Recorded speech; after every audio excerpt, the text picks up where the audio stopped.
The Way We're Working Isn't Working by Tony Schwartz is a book that I'm afraid that you're going to buy and not actually read. It's one of those books that I'm afraid you might read but not actually implement. And I think that would be a shame in both cases. I'm Chris Brogan from chrisbrogan.com with a really quick video book review. The book, The Way We're Working Isn't Working, was sent to me. I think my friend Adam sent it to me. I've been wanting to pick it up, so I'm really glad that somebody gave me a copy, and I'm glad that I've had a chance to read it through once. I know that I need to give it more time. What I was really surprised about, it talks about the 4 forgotten needs that energize great performance, and it goes through this sort of Maslow's hierarchy of needs kind of mindset of, here's the things that we need to be doing better in our lives. What I liked about the book, though, Tony Schwartz mixes in there, sort of business things, also time management things, a lot to do with health and fitness, which was really interesting, especially nutrition, and how we tend to starve our body of good blood glucose levels. I was really surprised by all the food type information in there and the different ways that it impacts our body. And yet that's something that I think not many of us take into account.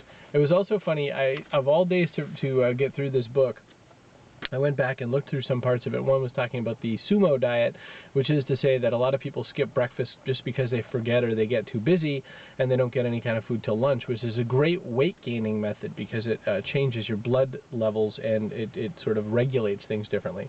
Today I forgot to have breakfast, so I feel like you caught me.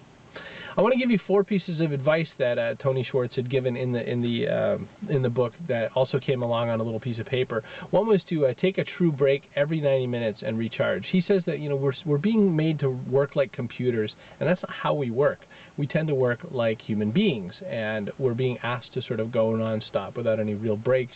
We check our emails on vacation and things like that. We'll try to take a real break every 90 minutes. He says eat small portions of energy-rich foods throughout the day, every 3 hours, instead of just when you're hungry and instead of when you're finally famished. When you're taking a look at what things that frustrate you and when you're starting to get wound up about stuff, remember the golden rule of triggers, which is basically anytime you feel really compelled to just jump and do something, don't, because that usually means there's something more afoot. And then finally, and this one's really important, and a lot of times I forget this, and I wait till the afternoon to start doing things. Do the most important thing that you need to do in any given day first thing in the morning as soon as you possibly can. I mean, obviously after breakfast, according to Tony's rules. Anyway, I think that the book is great. The Way We're Working Isn't Working by Tony Schwartz. You can't miss this thing in a bookstore. It is absolutely a glowy book, reminiscent of the 80s a little bit. It's definitely worth picking up. I think it's one of those kind of books that you have to read if you buy it, and you have to read it and really write some notes to yourself while you're going through it, or you'll have wasted your money. Definitely worthwhile. I'm Chris Brogan from chrisbrogan.com.